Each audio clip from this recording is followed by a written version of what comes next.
Good evening.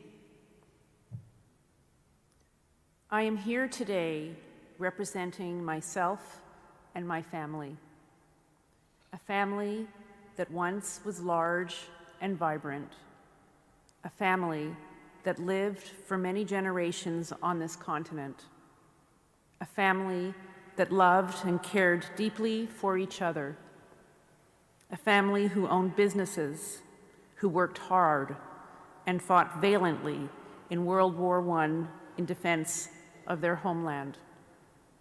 A family who practiced Judaism, a German family who is no more. It is hard for me to be here today, not because of what once was here, but because of what isn't here that should be here. We all are here to commemorate the loss, but to also commemorate how this loss happened. We all know that the history of humanity is riddled with war and destruction. But the Shoah was an unprecedented kind of evil. Nazism is a uniquely evil invention that found fertile soil in Germany.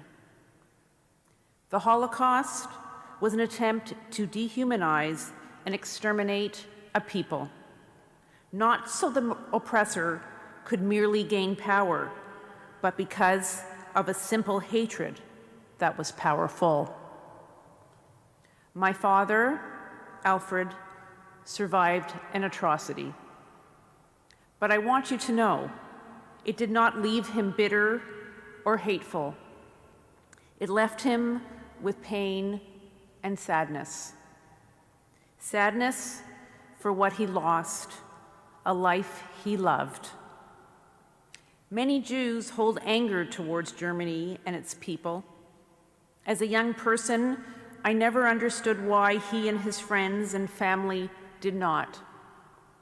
Every year at our synagogue, Congregation Habonim, a Toronto synagogue founded by German survivors, my father would lead the martyrology service in dedication to those lost in the Holocaust, including his own beloved parents.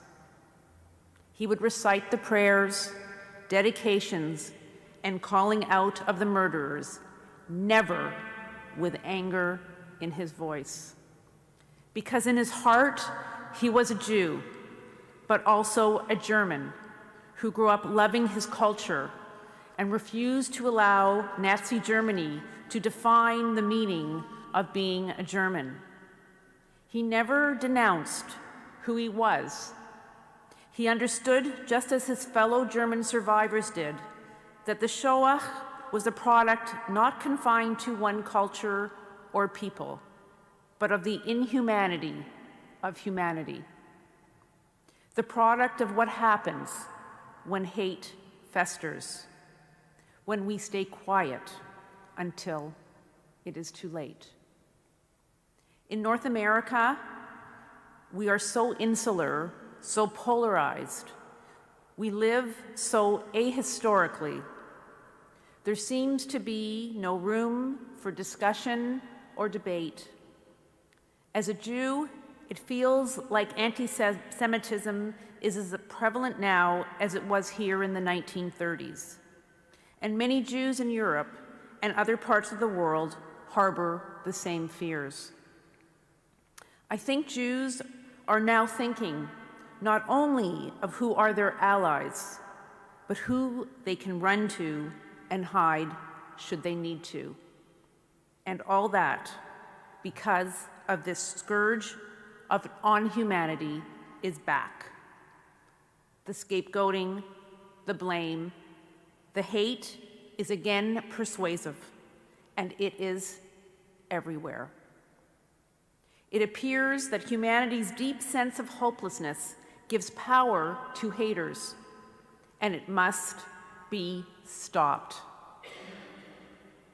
I came to Germany not to tell you never again, but hoping and expecting you would tell me never again, to hear the lessons you have learned, to hear how you teach your children the lessons they must learn, to hear that you have repudiated your ancestors' hate, to show me how we stop this from happening again. And thankfully, I have found evidence of this during my time here. So please allow me to close on a note of hope. I have been in Germany for 7 days and have come face to face with the side of Germany that my father so cherished. I was reunited with Ursula Johanna, the daughter of Martha Schumacher, the woman who risked her life to help my grandparents. And in her eyes, I see the same light, the same goodness that she inherited from her courageous mother. I have learned from your wonderful German students who are dedicating their time and effort to my family's memory by accompanying me on a walk through Dusseldorf and by creating a moving documentary about my martyred family members that deeply touched my heart. And I have been repeatedly humbled by the kindness, respect, and dignity shown to me by Dr. Andrea Ditchens and her wonderful colleagues. They honored me and my family's history with extraordinary care and concern every day of my visit here.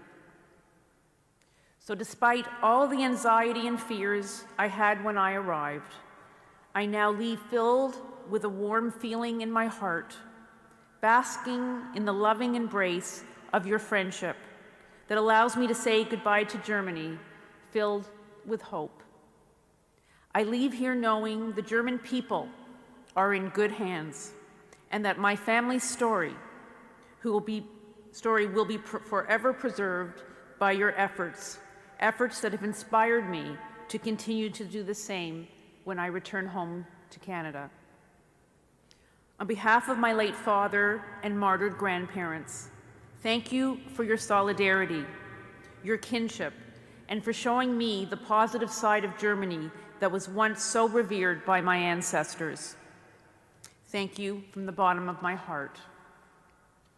I would like to conclude with a prayer of peace, adapted from the words of Rabbi Nachum of Breslov, written over 200 years ago.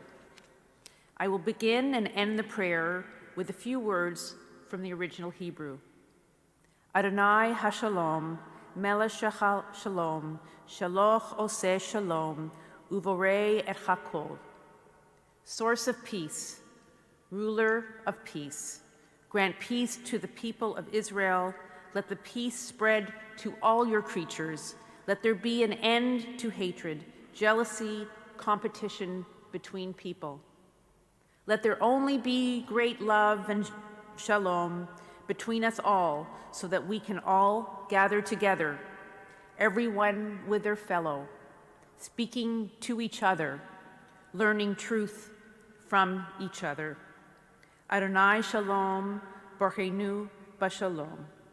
Source of peace, bless us with peace. Amen.